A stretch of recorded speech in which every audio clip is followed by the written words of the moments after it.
The 5 best silvers for you to get for stacking to take care of you when SHTF hits.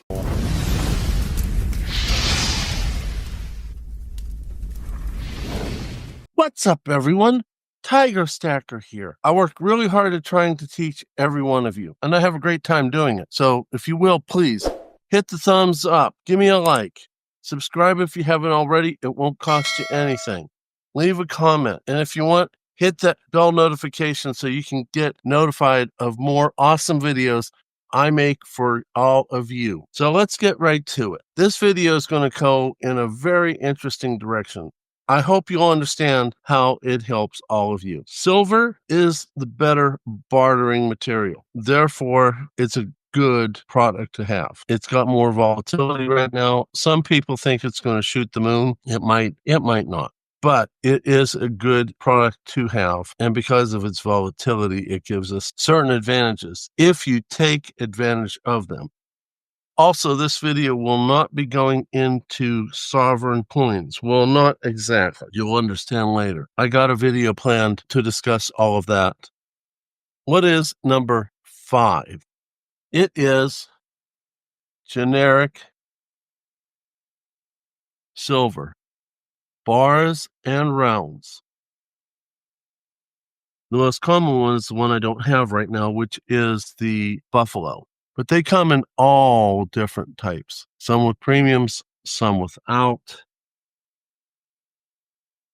I tend to like the prettier ones, but you don't have to.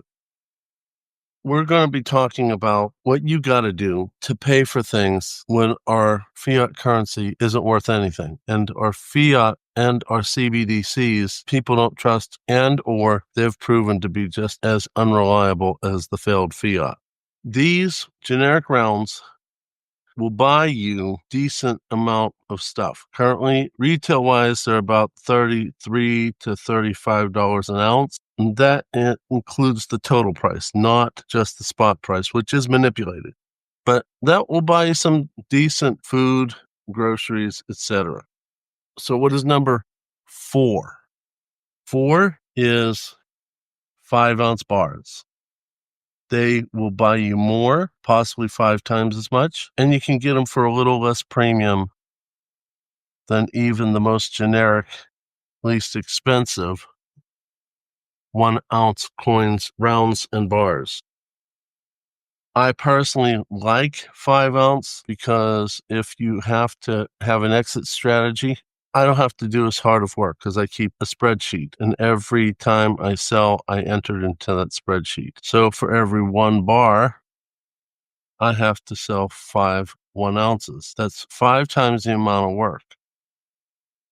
So what is number 3? 3 is probably one of my very most favorite silver. They are the 10-ounce bar. They come in loads of different companies, shapes, sizes, reflectiveness, but they all are in the shape of a bar, and they all are 10 ounces. By the way, in case I haven't ever told you, I really love Scottsdale products. They're 10 ounce and they're 5 ounce. They're beautiful. And I really love to have loads of 10-ounce bars, even more so than the 5-ounce. Why is that? Well, many of you will recall that I had a round of sepsis, and during which time I couldn't work. I had basically 2 months where I had no income coming in, and yet I had to pay my bills. And I didn't want to fail with the people I have to pay my bills with. So I found something out at that time. Let's say I sold 10 10-ounce bars. That means I have to sell 100 1-ounces or 20 5-ounces. I literally have to spend hours in front of my computer doing my spreadsheet. Not exactly what I consider a great way to spend my time. So I would rather sell 10 ounces instead of singles. And I'd rather sell 10 ounces instead of 5s for the same reason. Now, at one time, I did own kilos, and I even owned a 100-ounce bar. Beautiful Britannia. Beautiful. To sell it months later. Bought it at $24.50, sold it at $32.50, and traded it in and getting a Buffalo for $24.50 at that time. And still bought some Constitutional, $700 worth. You don't see it that often, especially with the gold and silver ratio, which currently supports buying silver. And if you really play the gold-silver ratio, it suggests selling your gold to buy silver. Now, don't take me as a financial advisor. I'm not. I'm an ER doctor, and I love precious metals. Prior to precious metals, I was a horrible saver, which is why I was grateful for the silver that I had sold so I could pay my bills. Many of you are like that also. Some of you are excellent savers and never needed the metals for that. Some of you are like me and was horrible. I drank the government Kool-Aid. Now I don't, but I love pretty things, and these are very, very pretty.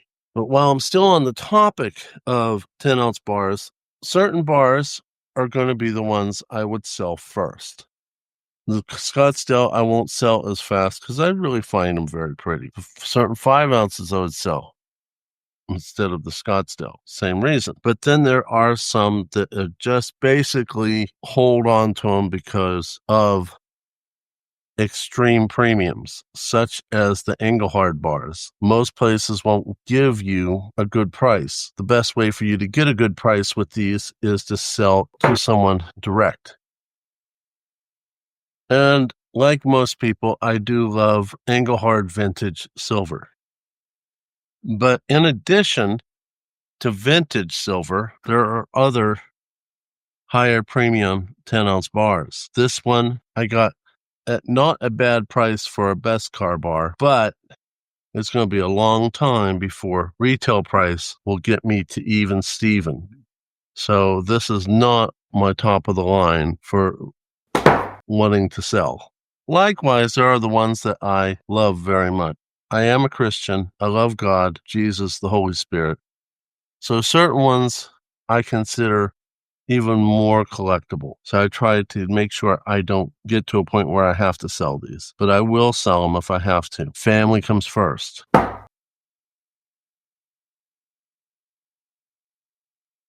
Now, before I go on, you've noticed that we are going up from 1s to 5s to 10s. We're about ready to change direction, but I do want to bring up one of honorable mention. And as I mentioned before, I love Scottsdale bars. This beautiful 20-ounce Kit Kat bar. If I have to sell it, I will. And I will sell generic before I sell sovereign bullion. So now we've talked about 3. Number 5, generic 1-ounce rounds and bars. Number 4, 5-ounce bars. Number 3, one of my favorites, 10-ounce bars. So what is number 2? Some of you will not agree with me. Some of you will. I'm a firm believer in fractional. Always have been, always will. Started off that way. Why? We are not governments. We are not countries. We don't buy big things. We don't buy fighter jets. We don't buy ships for the Navy. We don't have major financial disputes with other governments. We buy small stuff. Food, shelter, warmth in the winter, air conditioning in the summer, clothing.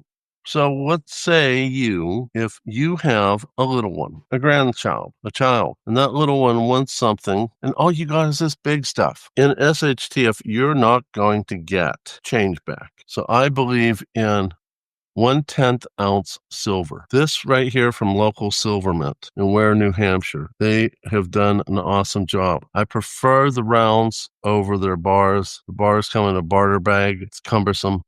These, you can put 35 of them in a dime tube, and it's not cumbersome. And you can use it to pay a lot of small things.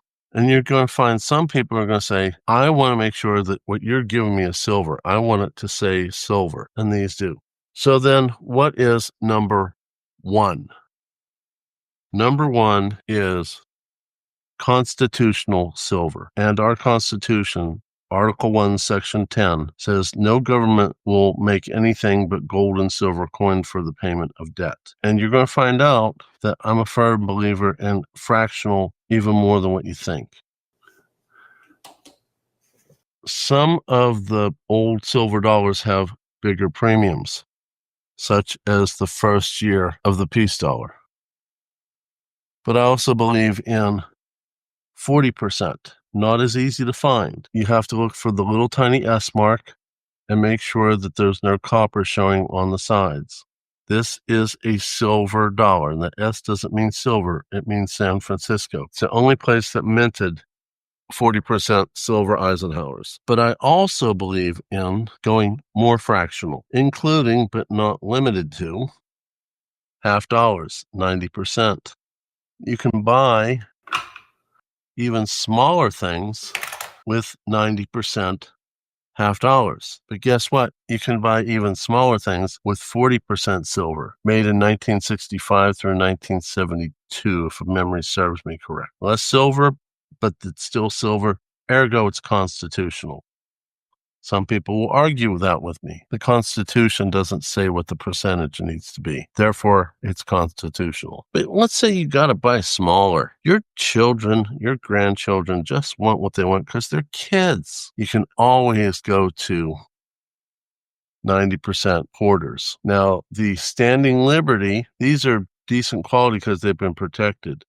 The problem with it is that the rim wasn't made very well and didn't protect the relief coming off the fields. But it's there if you so choose. But you got a little kid who wants something even smaller. You have the 90% dimes. Now, the Roosevelts tend to have a little bit more silver per coin than the Mercuries. Not always, but usually that's the case. The advantage of the Mercury is it doesn't look like our current coinage. The Roosevelts do, and most people don't think to look at the edges to make sure there's no copper showing on it. But they're wonderful pieces of fractional silver. And at current day prices, less expensive than fractional silver or even the 1 ounces. I also want to point out something. With what we've been going through, the censorships and everything, our ancestors went through that. And our ancestors didn't tolerate it. They came up with the Liberty coins in 1916. In my opinion, to speak up against the Federal Reserve, the Walking Liberty, half dollar, beautiful design, used on our American Silver Eagles. She's walking to the east for a new day of freedom and liberty. The standing half dollar with the shield, protecting our liberties, protecting our country. And the Mercury dime, which is not the reason for calling it Mercury. Back then, there was a company called FTD Florist. They used Mercury as their mascot, and a lot of people decided to call this the Mercury dime. It's not named after the god Mercury. It's named after liberty. She actually has wings on her hat to represent freedom of thought and therefore freedom of speech. And what we have experienced then and we are experiencing now is an attempt to stifle our desire to speak freely or even to think freely. This war has been going on multiple times for centuries.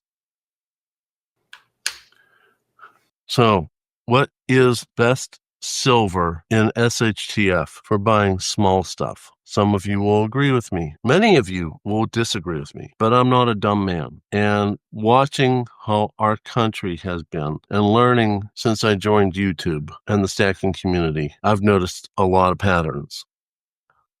The war nickel, not very popular, only 35% silver, has manganese, copper. It was made so that our government could save the nickel for the war machines in World War II. From 1942 to 1945, and only partway through 1942. And you can tell it's a war nickel because it has a letter above the Monticello, the home of Thomas Jefferson.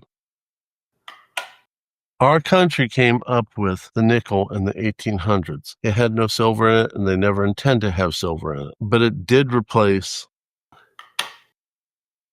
the half dime.